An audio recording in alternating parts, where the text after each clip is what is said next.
Buen día para todos. Hoy el tema que nos ocupa es el de la crisis económica internacional de 1930. Para empezar, vamos a leer un pequeño fragmento del texto de Hobsbawm que tienen entre las lecturas para el día de hoy. Dice Hobsbawm en su trabajo que desde la Revolución Industrial la historia de la economía se había caracterizado por un progreso técnico acelerado, por el crecimiento económico continuo, aunque desigual, y por una creciente mundialización que suponía una división del trabajo cada vez más compleja a escala planetaria y la creación de una red cada vez más densa de corrientes e intercambios que ligaban a cada una de las partes de la economía mundial con el sistema global. Es lo que nosotros veníamos estudiando desde que empezamos a la materia con el tema de la industrialización capitalista, la revolución industrial, de la mundialización del capitalismo, y la crisis de 1930 va a significar un primer parate muy fuerte de este proceso de integración y de mundialización, no en sus aspectos vinculados al progreso técnico acelerado, esta revolución constante de las fuerzas productivas, que es una de las características del capitalismo, va a continuar.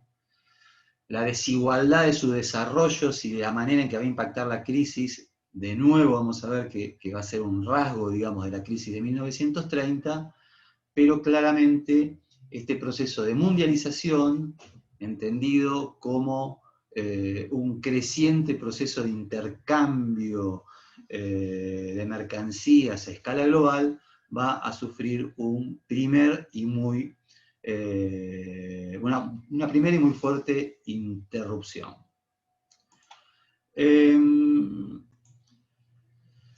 ¿Cuáles son las características básicas de la crisis del 30? En primer lugar, lo que mencionábamos recién, su carácter mundial, su larga duración, es una crisis que va a durar más de una década. En términos estrictos, recién vamos a ver un proceso de crecimiento económico a nivel mundial luego de la Segunda Guerra. La intensidad, ahora voy a ofrecerle algunos datos para que puedan darse cuenta de lo que estamos hablando. Otro de los aspectos muy importantes es esto que se conoce como espiral deflacionista. ¿Qué significa? Que hay una caída de los precios de los productos, tanto de las materias primas como de los productos manufacturados. Va a ser más intensa la caída del precio de las materias primas y esto va a tener entonces, va a ser uno de los rasgos centrales para entender el carácter mundial de la crisis, porque va a afectar justamente a los países periféricos, que son los países que proveen de materias primas a los países centrales. Por otro lado, se va a dar en términos generales un retroceso sin precedentes de la producción. Ni antes ni después de las crisis del 30 hubo un retroceso productivo de tal magnitud.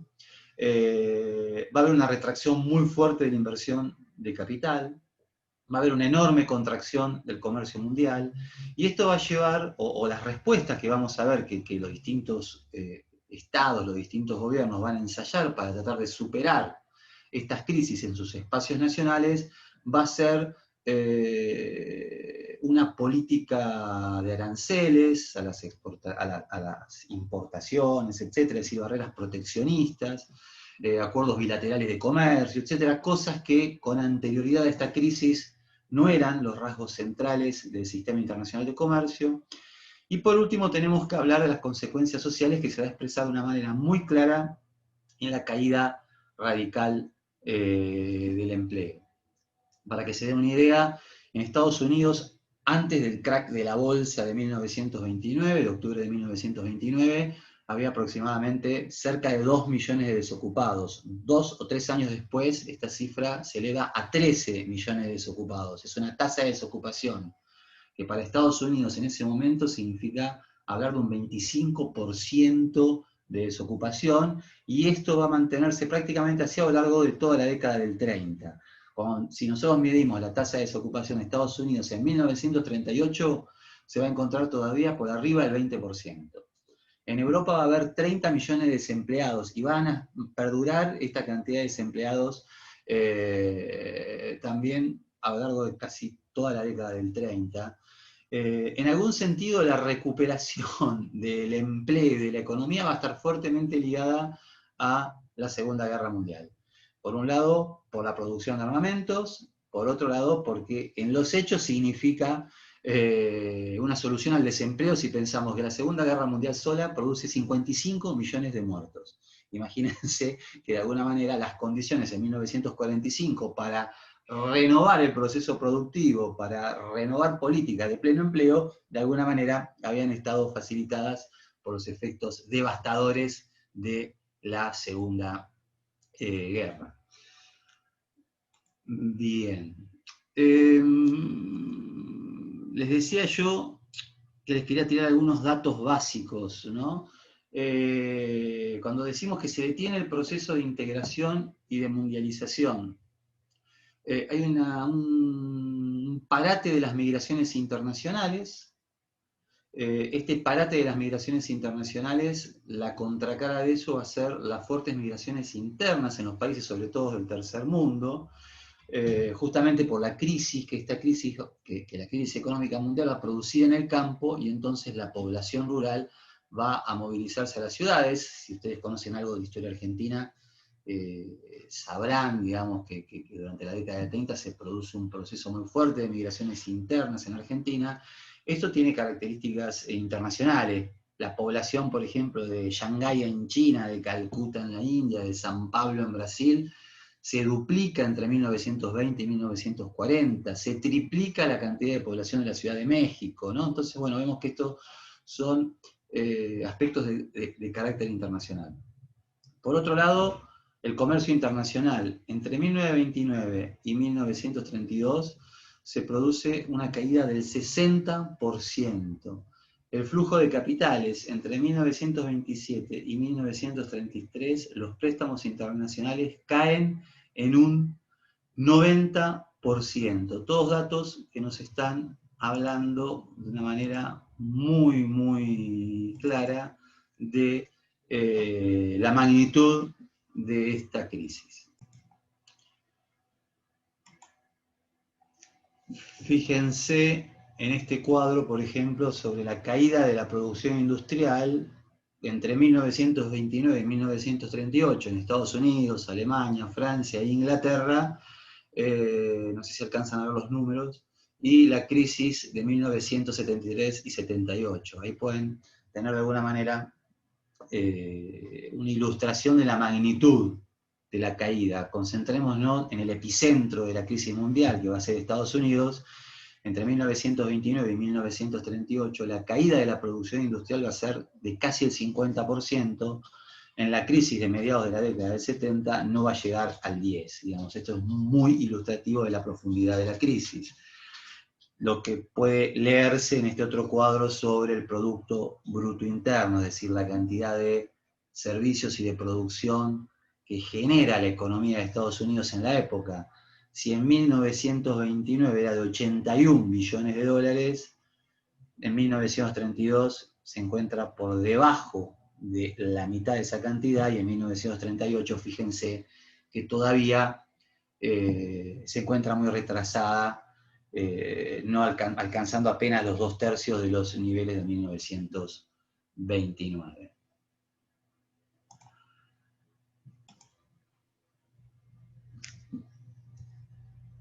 ¿Cuáles fueron las explicaciones desde la economía política, desde el pensamiento económico acerca de esta crisis?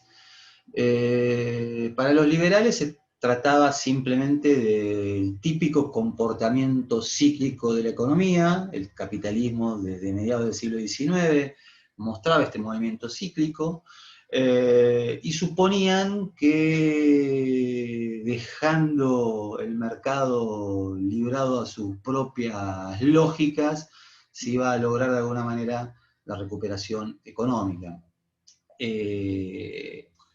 Rápidamente, de todas maneras, vamos a ver que los gobiernos van a abandonar por prácticamente medio siglo el pensamiento liberal como un componente rector de sus políticas económicas, y lo que va a aparecer es políticas de protección del mercado interno, de intervención del Estado en la economía, etc. Va a ser el momento en que va a cobrar auge entonces el pensamiento de Keynes, que va a dar lugar al keynesianismo. Para el keynesianismo, digamos, la crisis se explicaba por el desajuste entre la producción, es decir, el lado de la oferta de bienes y servicios, y la demanda efectiva de esos bienes y servicios. Para ellos, la recesión, la crisis económica, la caída de la producción, tenía que ver con un exceso de la oferta, y lo que hacía falta de alguna manera era generar políticas de demanda para equilibrar la oferta y la demanda, y por eso la necesidad de que el Estado intervenga con obras públicas, con generación del empleo, con proyectos económicos que generen de alguna manera esa demanda que permita equilibrar la oferta de bienes con el consumo. Para los keynesianos, digamos, de alguna manera, cuando hay exceso de demanda hay inflación, y acá ahora vamos a ver que entonces acá había un problema ya para este pensamiento económico, porque de alguna manera la inflación va a ser un rasgo característico de toda la década del 20, y justamente los finales de la década del 20 implican la irrupción de la crisis. Por lo tanto, ¿cómo explicar esta inflación por exceso de demanda y una crisis por exceso de producción? Acá hay un componente lógico que no cierra, digamos, el pensamiento keynesiano, pero ellos de todas maneras, digamos, insistían en que el problema era por el lado de la demanda. Para los monetaristas, que son de la familia, digamos, de los liberales, todo el problema era un problema monetario y se reducía al quiebre del patrón oro. ¿Qué era el patrón oro? Era un sistema monetario por el cual el conjunto de las monedas más importantes, el dólar en Estados Unidos, la libra esterlina en Inglaterra, el franco en Francia, el marco en Alemania, tenían una estrecha relación fija al precio del oro, y por lo tanto, al estar vinculados sus precios al precio del oro, tenían una relación también fija entre ellas mismas, es decir, es una política monetaria de índole internacional que se conoce como tipos de cambio fijos. No hay esto que nosotros estamos viendo ahora, que estamos acostumbrados, abruptas devaluaciones de la moneda.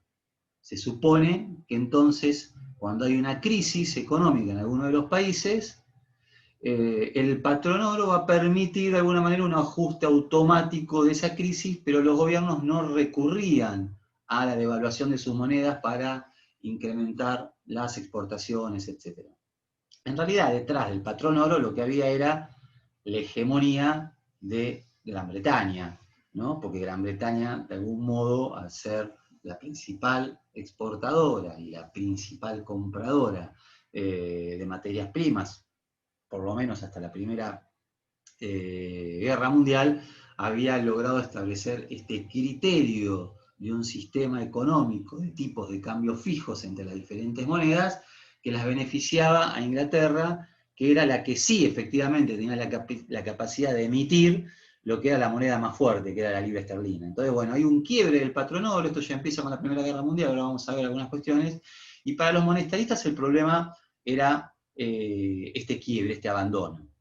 De nuevo, cuando nosotros vemos la historia de lo que efectivamente sucedía cuando reinaba el patrón oro, vemos que este patrón oro era en teoría lo que funcionaba, pero en la práctica no necesariamente esto era así. Había devaluaciones, había emisiones monetarias, y sobre todo en la Primera Guerra Mundial la mayoría, digamos, de los países beligerantes habían abandonado la relación estricta entre sus monedas y el patrón oro porque tenían la necesidad de emitir más dinero para afrontar los gastos de la guerra, ¿no? Y parte de eso también va a explicar el profundo proceso inflacionario de la década del 20. Y por último, para los marxistas de lo que se trata es, y en esto hay un elemento que hay una similitud con el pensamiento keynesiano, en el sentido de que la crisis era el producto de la tendencia a la caída de la tasa de ganancia, y esto se expresaba en un exceso de oferta, una sobreproducción de mercancías, ¿no? Pero mientras para los keynesianos había una salida que era a partir de la intervención estatal y de la generación de esa demanda, en el pensamiento marxista estas crisis de sobreproducción únicamente podían ser superadas a partir de la crisis y la quiebra generalizada de los capitales, que es lo que efectivamente sucede a lo largo de la crisis del 30. Ahora, estas explicaciones que provienen de la economía política, en nuestro caso es necesario bueno, acompañarlas de explicaciones históricas. Y en este sentido es necesario remontarnos a qué sucedía en el mundo en las primeras décadas del siglo XX, y un momento clave de estas primeras décadas es la Primera Guerra Mundial.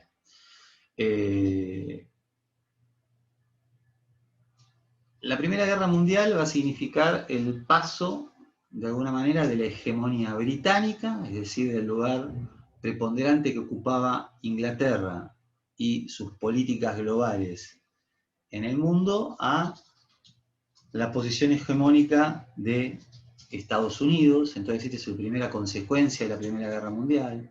Estados Unidos va a salir de la Primera Guerra claramente como la principal potencia. Ya Estados Unidos de alguna manera ocupaba este lugar en lo que hace a la producción manufacturera, es decir, ya antes de la Primera Guerra Mundial Estados Unidos ocupa una posición dominante como productor de mercancías de origen industrial. Bueno, esto se va a profundizar durante la guerra, pero además va a transformarse en la principal potencia financiera. Estados Unidos en 1913 era un país deudor, digamos, ¿no? Tenía su deuda externa, era mayor que los préstamos que Estados Unidos había colocado en el mundo. Cuando termina la Primera Guerra Mundial, Estados Unidos es el principal acreedor, básicamente porque va a haber financiado la carrera armamentística de Francia y de Gran Bretaña en su disputa con Alemania. Entonces Estados Unidos sale como el principal acreedor mundial. Sale también de la Primera Guerra Mundial como el principal exportador a nivel mundial, y va a ser el segundo importador detrás de Gran Bretaña a nivel mundial, ¿no? Para 1920, más o menos, Estados Unidos consume el 40% de las materias primas y los alimentos básicos, si consideramos a los 15 países que ocupan el ranking de los que mayores intercambios comerciales tienen. Es decir, que esta es una de las principales consecuencias de la Primera Guerra Mundial para el tema que nosotros estamos viendo, ¿no? La posición dominante de Estados Unidos. Por otro lado, otro aspecto importante es que al terminar la Primera Guerra Mundial, va a aparecer, digamos, el famoso Tratado de Versalles en 1919, y en el Tratado de Versalles lo que se va a definir es que Alemania, que va a ser considerada como la principal culpable de la guerra, obviamente va a ser considerada como la principal culpable de la guerra por las potencias que triunfan en la misma, Estados Unidos, Gran Bretaña, Francia, se le va a imponer lo que se va a conocer como reparaciones de guerra. Alemania va a tener que pagarle a Francia y a Gran Bretaña un monto de dinero anual en calidad de reparaciones de guerras, que van a ser altísimas, que la mayoría, digamos, de los observadores internacionales, entre ellos el propio Keynes que hoy mencionamos, va a parecer que es imposible de que Alemania haga frente a esas reparaciones. Estados Unidos mismo consideraba que eran excesivas, pero sobre todo Francia insistía en la necesidad de que su propia recuperación económica y la de los países aliados sea financiada por la economía alemana. Y por lo tanto se va a generar a lo largo de los años 20 una situación bastante particular, que es que Gran Bretaña y Francia van a ser deudores de Estados Unidos. Alemania va a tener que estar pagándole a Inglaterra y Francia enormes sumas de dinero en calidad de reparación por los costes de la Primera Guerra Mundial y la necesidad de recuperar las economías de Francia y de Gran Bretaña, y Alemania va a tratar de afrontar estos gastos con préstamos de Estados Unidos. Es decir, que hay una especie de triangulación en la que Estados Unidos pretendía ligar las deudas que tenía con los aliados a los préstamos que daba Alemania, que Alemania después de alguna manera volcaba en el pago de estas reparaciones. Rápidamente este sistema va a terminar colapsando y Alemania va a dejar de pagar sus reparaciones y tanto Gran Bretaña como Francia van a estar en serias dificultades para hacer frente a las deudas que mantenían con Estados Unidos. Y por último, otro elemento interesante es que, a diferencia de Gran Bretaña, Estados Unidos, que sale como la potencia hegemónica tras la Primera Guerra Mundial, tiene una tendencia a la autarquía y al aislacionismo mucho más grande que Gran Bretaña. ¿Qué significa esto? Que mientras Gran Bretaña dependía muy estrechamente, en términos económicos, de sus intercambios con el resto del globo, este no era el caso de Estados Unidos, que tenía un proceso de crecimiento endógeno que por lo menos hasta la Primera Guerra Mundial se había mantenido con cierta independencia de sus intercambios comerciales con el exterior. De alguna manera, entonces, Estados Unidos, al finalizar la guerra, trata de volver a esta política aislacionista y en este sentido va a afectar también a el comercio internacional.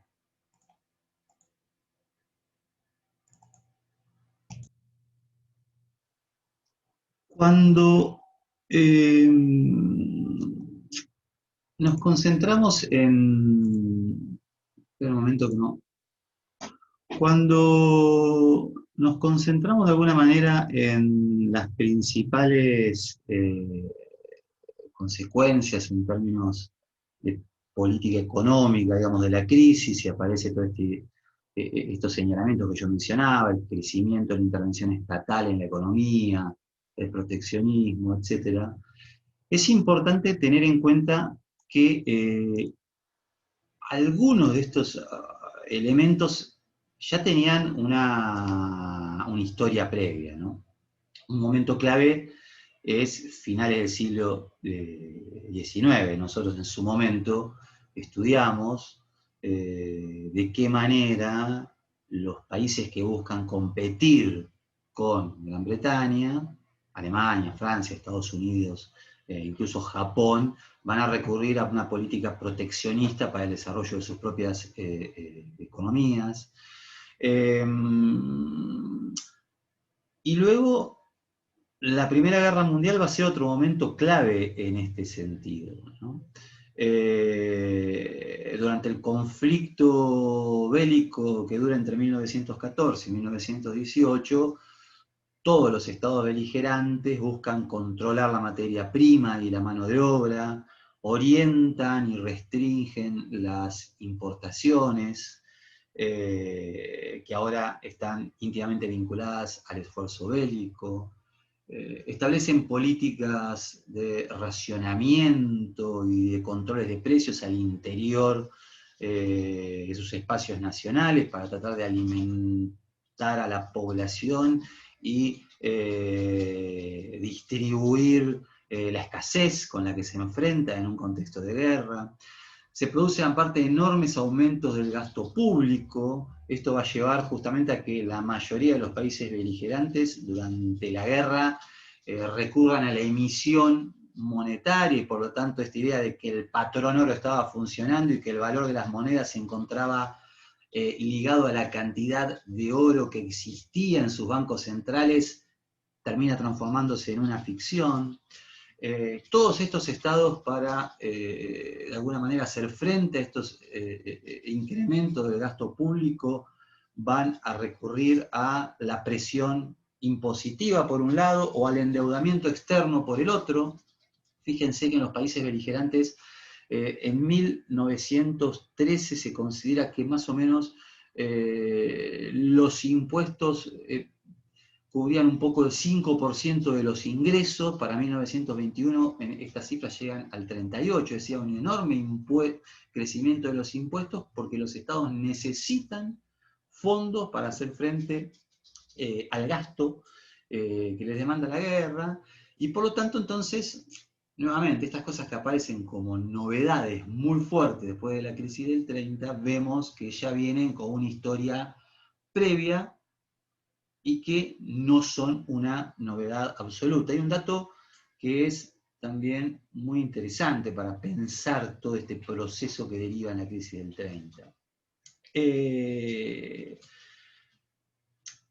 De alguna manera, en 1928, si nosotros medimos el volumen del comercio internacional, se encontraba solamente por arriba del nivel que tenía antes de 1914, en un 13-14%. En cambio, la producción había aumentado un 41% al mismo término.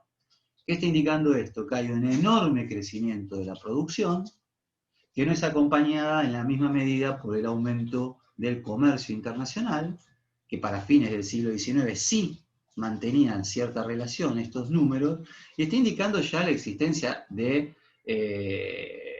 una modificación entre los vínculos que tienen la producción de mercancías y el comercio internacional. Entonces, la crisis del 30, de alguna manera, lo que va a hacer es impactar muy fuerte sobre este tipo de desarrollos que eran preexistentes. En este sentido, yo había mencionado que Estados Unidos empieza a ocupar un lugar cada vez más importante en la economía mundial, y por lo tanto lo que pasaba en Estados Unidos tenía una incidencia muy fuerte sobre el conjunto de la economía mundial. Y entonces, cuando Estados Unidos entra en recesión, los primeros, digamos, indicadores de esto son previos al crack de la bolsa de 1929, pero en 1927-28 se empieza a observar ya que en Estados Unidos están los primeros síntomas de una recesión económica, y se produce estas típicas reacciones en cadenas del capitalismo, ¿no? Digamos, la recesión en Estados Unidos, ¿qué va a hacer? A menor actividad económica, una menor demanda de productos y de importaciones de materias primas. Esto afecta a los países periféricos, los precios de las materias primas se van a desplomar, afecta el crédito, y en este contexto de recesión, las inversiones especulativas que iban a la bolsa de valores, que compraban, digamos, las acciones de estas empresas, también se detienen abruptamente. Esta interrupción hace que caigan los precios de las acciones. Este temor que genera la crisis de la bolsa se extiende al sistema bancario, la gente corre desesperadamente a retirar los depósitos en los bancos, esto genera entonces crisis en los bancos. Fíjense que prácticamente cuando asume Roosevelt en 1933 en Estados Unidos, la mayoría de los bancos se encuentran cerrados en Estados Unidos, o una gran cantidad de bancos por lo menos se encuentran cerrados en Estados Unidos, o directamente sin dinero. La reacción del gobierno es subir aranceles proteccionistas, etc. Entonces, toda esta cadena, digamos, esta secuencia en cadena en que se va transmitiendo la crisis, va a tener, por el lugar que ocupaba Estados Unidos en la economía mundial, un impacto inmediato en el conjunto del globo. Bueno, Entonces, para recapitular y de alguna manera ir presentando las principales, si se quiere, consecuencias que se derivan de la crisis del 30, por un lado, hundimiento del sistema monetario, los diferentes países van a tratar de enfrentar los problemas domésticos a partir de devaluar sus monedas, buscando de alguna manera hacer más atractiva sus exportaciones y de alguna manera compensar entonces esta retracción del comercio internacional. Una de las consecuencias más importantes va a ser este incremento de la intervención estatal, que mencionamos que tiene una historia previa, pero que de ahora se va a generalizar.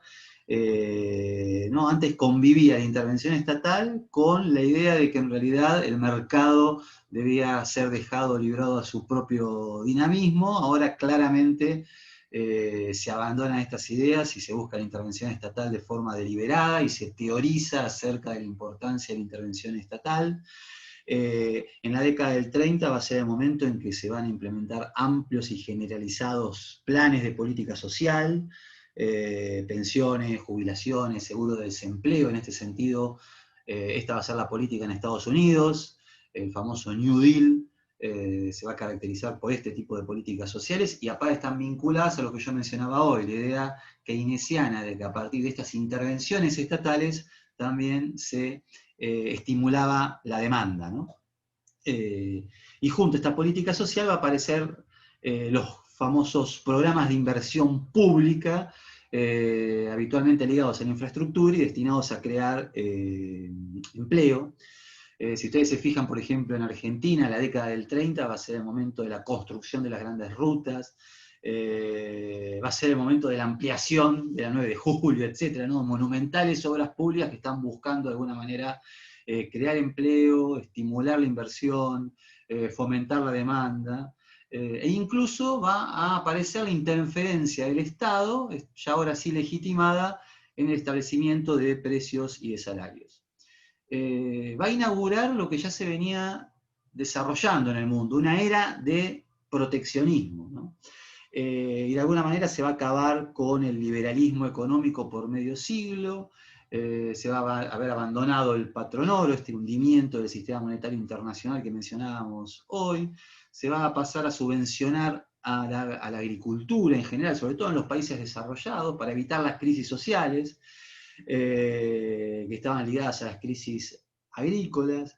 En este sentido también va a aparecer el pleno empleo como un objetivo de política económica, y aquí se conjugan dos cuestiones. Por un lado, esto que estamos mencionando, la idea de que es necesario estimular la demanda, pero por otro lado también un aspecto que ahora estamos dejando de lado y que vamos a abordar en futuras clases, que es problemas de política, si se quiere, social.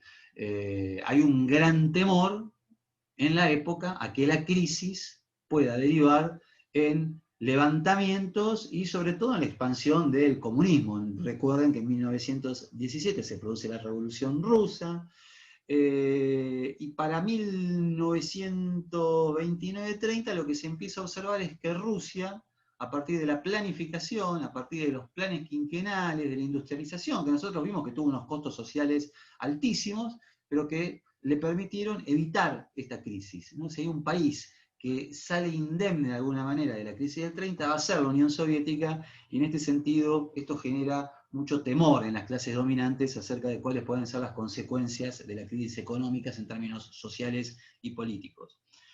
Por otro lado, como mencionábamos, el desempleo va a ser una de sus principales consecuencias sociales, y esto va a estar entonces vinculado a algunas fotos que ustedes están viendo acá, son de marchas, concentraciones, son todas fotos de Estados Unidos, en el cual, el desempleo va a tener dos facetas. Por un lado va a generar protestas.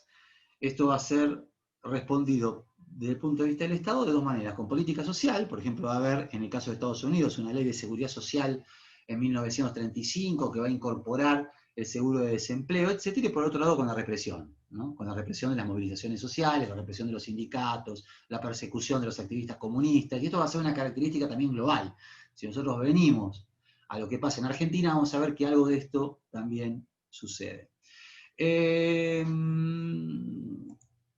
entonces, para cerrar, quizás el último elemento que puede ser interesante señalar es, bueno, ¿qué pasa en los países periféricos, ¿no? De alguna manera, cuando nosotros decimos que se interrumpe el comercio internacional, hay que tener en cuenta que las 3/5 partes de ese comercio internacional eran materias primas, eran productos producidos en la periferia. Entonces eso tiene un impacto enorme sobre todas estas economías. Y vamos a ver que pasa más o menos lo mismo que pasa en el centro con algunas características particulares. Todo este conjunto de países van a abandonar también el patronoro, y en todos ellos va a producirse un aumento de la intervención estatal. Va a haber un control muy fuerte de las importaciones, porque aquí hay dos cosas, digamos, va a haber una caída de los precios y va a haber una caída del volumen de la demanda. Entonces, por ejemplo, en Argentina va a caer el precio del trigo, va a caer la demanda del trigo, y esto va a ser un impacto muy fuerte sobre la economía doméstica. En este contexto, entonces, los estados van a intervenir activamente, sobre todo tratando de manejar los tipos de cambio. Ustedes hoy escucharán permanentemente esta cuestión entre exportaciones e importaciones, retenciones a las exportaciones, el precio que se paga o no se le paga al dólar producto de las exportaciones agrícolas ganaderas, exportadores que están permanentemente especulando con el precio que va a tener en el mercado internacional sus productos. Bueno, este es el momento en que el Estado claramente empieza a intervenir ahí, obligando a los exportadores a liquidar las divisas que consiguen en el mercado internacional, tratando de que estas divisas sean transferidas a importaciones básicas para el sostenimiento de la industria, tratando de sustituir productos que antes se importaban para que sean producidos a nivel local, y entonces esto aliviane de alguna manera la necesidad de divisas, porque entonces hay que importar menos porque ya se producen a nivel local, etc. Entonces todos estos elementos que nosotros hoy vemos que están en juego en la actualidad aparecen claramente a nivel mundial, y en este caso en Argentina, durante la década del 30. Va a haber restricciones, por ejemplo, a la salida de capitales, una cosa que era bastante inusual con anterioridad y que va a aparecer en la década del 30, es decir, los estados van a ser conscientes de que si dejan librado al azar la entrada y salida de capitales, esto puede desequilibrar las economías domésticas, entonces va a aparecer, digamos, estas intervenciones sobre el mercado de capitales. Va a haber acuerdos bilaterales entre países. Ustedes hoy por ahí habrán escuchado algo sobre el swap con China. Bueno, eso es un acuerdo bilateral, es una relación entre un país, en este caso Argentina, y China. En esa época va a empezar a aparecer esto. Antes los acuerdos eran multilaterales. Suponía que los países comerciaban y compraban, por ejemplo, en Estados Unidos y le vendían a Inglaterra, etc. Bueno, a partir de ahí esto va a acotarse. Inglaterra, por ejemplo, va a presionar en países como en Argentina para decir, no, a ver, yo te compro, pero si vos me comprás, ¿no? Entonces van a aparecer este tipo de acuerdos que van a estar explicando de alguna manera esta restricción tan grande del comercio que yo les mencionaba, ¿no? De nuevo, datos, me parece que siempre es importante tener en cuenta algunos números. Fíjense que si ustedes calculan los precios que tenían ciertas materias primas en enero de 1933 y lo que valían en enero de 1929, 4 años después, el precio del caucho había bajado un 13%, el de la lana un 22%, arroz y café 41%. En Brasil, por ejemplo, se va a reemplazar el carbón por el café. Como el café no lo pueden exportar porque no hay demanda y no es negocio porque han bajado tanto los precios, van a usar café, por ejemplo, para quemarlo y generar energía. Imagínense de lo que estamos hablando, ¿no? El trigo 42% menos, ¿vale? El azúcar 50%. Si ustedes buscan estos productos y ven qué países eran los que los exportaban, van a darse cuenta del enorme impacto que tuvo todo esto sobre América Latina. Y recuerden que no hay préstamos, para colmo, no hay inversiones de capitales y que la demanda ha caído. Esto genera un cuadro, bueno, de crisis aguda. Ahora, acá hay una cuestión, ¿no? Que es, en general, nosotros estamos siempre en un péndulo entre liberalismo y proteccionismo. Hoy mismo está ese debate en juego, ¿no? Y lo que es interesante acá es tener en cuenta esto, digamos, bueno, que estas salidas de todas maneras individuales que buscan los países a partir del quiebre de lo que era esta economía liberal que había reinado en el capitalismo internacional desde finales del siglo XIX hasta la Primera Guerra Mundial, que intenta recomponerse muy fallidamente durante la década del 20 y que quiebra en el 30, está indicando, digamos, que finalmente ninguna de las dos cosas funcionan muy bien. Ni esta idea de los liberales, que en realidad está escondiendo la hegemonía de algunos de los países que tienen sobre el planeta en ese momento, en este caso primero Gran Bretaña, después Estados Unidos, que plantean que esta colaboración en el comercio internacional lleva la riqueza y el disfrute al conjunto de los países de la población, cosa que sabemos que era mentira y que es mentira, pero tampoco el sálvese quien pueda de cada uno de los países tratando de cubrir sus mercados internos y mejorar su posición relativa frente al resto en el comercio internacional le lleva, digamos, a la superación de la pobreza, a economías más integradas, a distribuciones más justas del ingreso, etc. Entonces, de nuevo, acá es fundamental pensar que estamos hablando del capitalismo y de que el capitalismo incorpora estas crisis como momentos de su propio desarrollo, 1973-76, 1930, 1973-78, mediados de los 80, 2008-2009, en la actualidad una nueva crisis, para mencionar simplemente las más importantes y de carácter global.